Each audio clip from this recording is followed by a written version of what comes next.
Bonjour, bienvenue à la nef de la Halle Roubleau pour cette exposition In fine, regard sur un autre monde. Je suis Frédéric Lemoine, responsable du secteur art plastique et visuel. Le thème de cette exposition a été donné aux artistes fontenaisiens suite à l'annulation de la manifestation Entrée c'est ouvert, il y a plus d'un an. Nous sommes ravis aujourd'hui de pouvoir vous accueillir, pour l'instant en virtuel et j'espère bientôt en présentiel, pour cette exposition. Je passe la parole à Monsieur le maire. Merci. Je suis très heureux qu'on se retrouve avec May Bouhadda, mon adjointe à la culture, et Frédéric, pour vous présenter cette exposition qui effectivement n'avait pas pu avoir lieu l'année dernière suite à la pandémie et qu'on a souhaité quand même réaliser dans des conditions particulières. Visite autorisée en présentiel pour les scolaires et puis la visite qui va suivre après, que vous pourrez suivre virtuellement parce que nous considérons à Fontenay que la culture c'est essentiel, que nous avons décidé de poursuivre des actions culturelles pendant la pandémie. Je pense notamment aux nombreuses actions dans les écoles avec des compagnies de théâtre, d'art plastique, etc. Et puis nous allons poursuivre notre engagement sur la culture. Vous avez sûrement vu le démarrage des travaux du théâtre qui ont démarré et puis un certain nombre d'actions culturelles qui redémarrent dans la prochaine période. Je pense à des expositions dans l'espace public, je pense aux nombreuses actions culturelles que nous allons reprendre parce que pour nous, à Fontenay, la culture, c'est essentiel.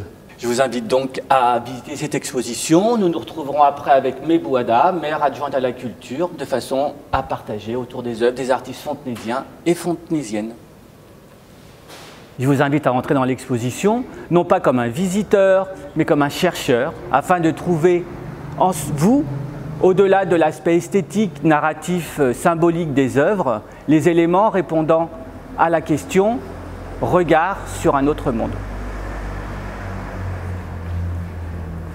Dans l'exposition, vous verrez différentes façons de suggérer le thème, de la poésie, du côté très narratif de personnages comme ceux de Patrick Diquet, qui, avec un peu d'humour, avec ses masques virtuels, l'exposition est sous une déesse de l'artiste de La Palma.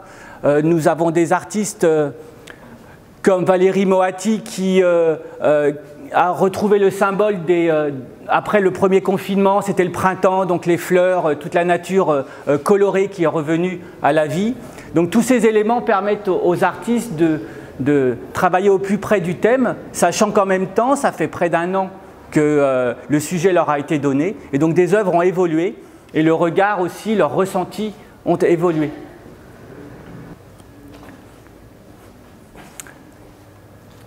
Avec l'œuvre de Sabine Barthélémy, Oraison, nous sommes invités à aller sous son dôme en lévitation, de façon à capter les énergies, la source de vie.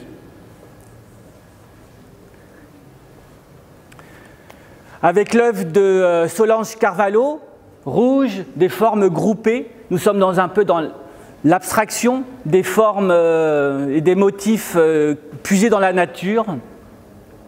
Ça se situe entre le réel et le rêvé. L'œuvre de Dors, Lys de béton, une installation en fer, en béton, parle du monde post-apocalyptique de façon très symbolique, de voir la destruction et finalement que la nature végétalique, comme il l'appelle, puisse ressurgir des décombres. Si le parcours est libre de sens, on arrive d'un côté assez figuratif à quelque chose de plus introspectif. On arrive dans des œuvres comme avec Louise Ducrot sur Métamorphose et sur les poèmes d'Ovide. On se retrouve avec des regards sur le futur pour Agnès Dieuzède. On a Elisabeth Ricot qui nous invite à être dans la magie et l'adversité. Donc il y a vraiment des sentiments qui ressortent sur les œuvres. Et ce qui est intéressant dans l'exposition, c'est vraiment les factures sont totalement différentes sur le même thème. Ici, entre de l'abstraction, de l'introspection, mon intérieur, mon extérieur de Yomsé, Scandale corsé, donc c'est aussi intéressant d'avoir la symbolique sur des œuvres. Et on arrive aux origines, avec Luc Arignon, colacanthe, le poisson, 450 millions d'années, qui est peut-être à l'origine de notre espèce humaine et qui est en voie de disparition, l'espèce humaine et le poisson. Dans notre parcours, nous rentrons dans un cabinet secret. Nous sommes en présence d'une œuvre des artistes de l'atelier Drôle d'Axe qui s'intitule « In fine, le roi se fit mater » et qui symbolise la partie d'échecs dite immortelle.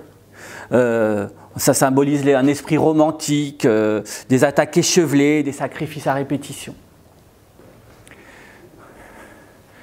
Donc au fil de nos déambulations, on arrive dans un esprit végétal, des formes organiques, comme avec Eugenia Reznik. Et là c'est intéressant puisqu'elle travaille sur des toiles pliées, avec Agnès Veillant sur la symbolique de l'eau, de la couleur, avec Carole Leroy sur du fer forgé et toutes ces formes qui sont très fluides. Et puis de la mythologie avec la sculpture de Gerardo de Pablo qui nous invite à nous interroger sur un Paris contemporain tirant des flèches sur des Achilles, des talons d'Achille. Nous entrons dans un univers végétal. Et avec l'œuvre de Mahito, nous aurions pu commencer notre parcours par celle-ci, in fine, ce qui est précieux. Nous terminons par cette œuvre, puisque pour cet artiste, ce qui est précieux, c'est le cocon familial. Et pour conclure, l'exposition in fine, Regard sur un autre monde, est vraiment une exposition intime, puisqu'elle conjugue le présent au futur et au passé.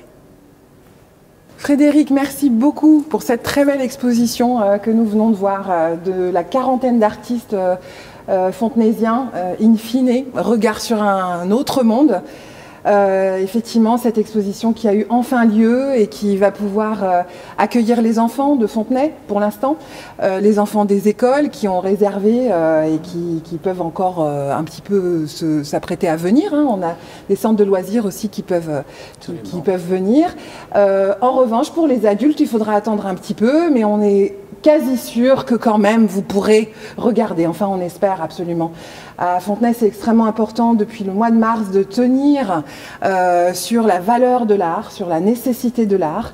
Et bien entendu, les mesures sanitaires font qu'on a respecté et ouvert ce qu'on pouvait, mais disons que l'art nous est essentiel, on tient à le soutenir et les services de la culture, les artistes, on fait tout pour trouver des mesures alternatives et être présent pour les Fontenaisiennes et les Fontenaisiens. En ce moment, une expo va débuter aussi dans la ville que vous pouvez voir déjà sur les panneaux municipaux. Donc ça, c'est le collectif de la fonderie qui s'empare de la ville. Frédéric, je voudrais que vous nous parliez aussi d'une autre initiative qui va avoir lieu sur la crête de Fontenay. Absolument, nous montons un projet avec la galerie Hors les Murs, l'artiste Fred Détier et les élèves de l'école d'art, boulevard Gallieni, boulevard de Verdun, qui symbolise la ligne de la culture qui ira de la nouvelle école d'art à Michelet jusqu'au nouveau théâtre. Et donc par la symbolique de la main qui va montrer le chemin des 9 arts, nous allons inaugurer le 23 mars cette belle installation. Et nous avons donc le projet âme qui, avec le centre de loisirs Paul Langevin, qui a permis aux enfants de créer sur des plaques de bois des dessins symbolisant leur vœu le plus fou. Et dans ce contexte actuel, c'est tout à fait adéquat. Donc je vous remercie d'être venu dans cette exposition. Pour l'instant virtuel, je voulais remercier les artistes qui ont joué le jeu de créer des œuvres autour du thème In fine, Regard sur un autre monde. Et je vous dis à très bientôt.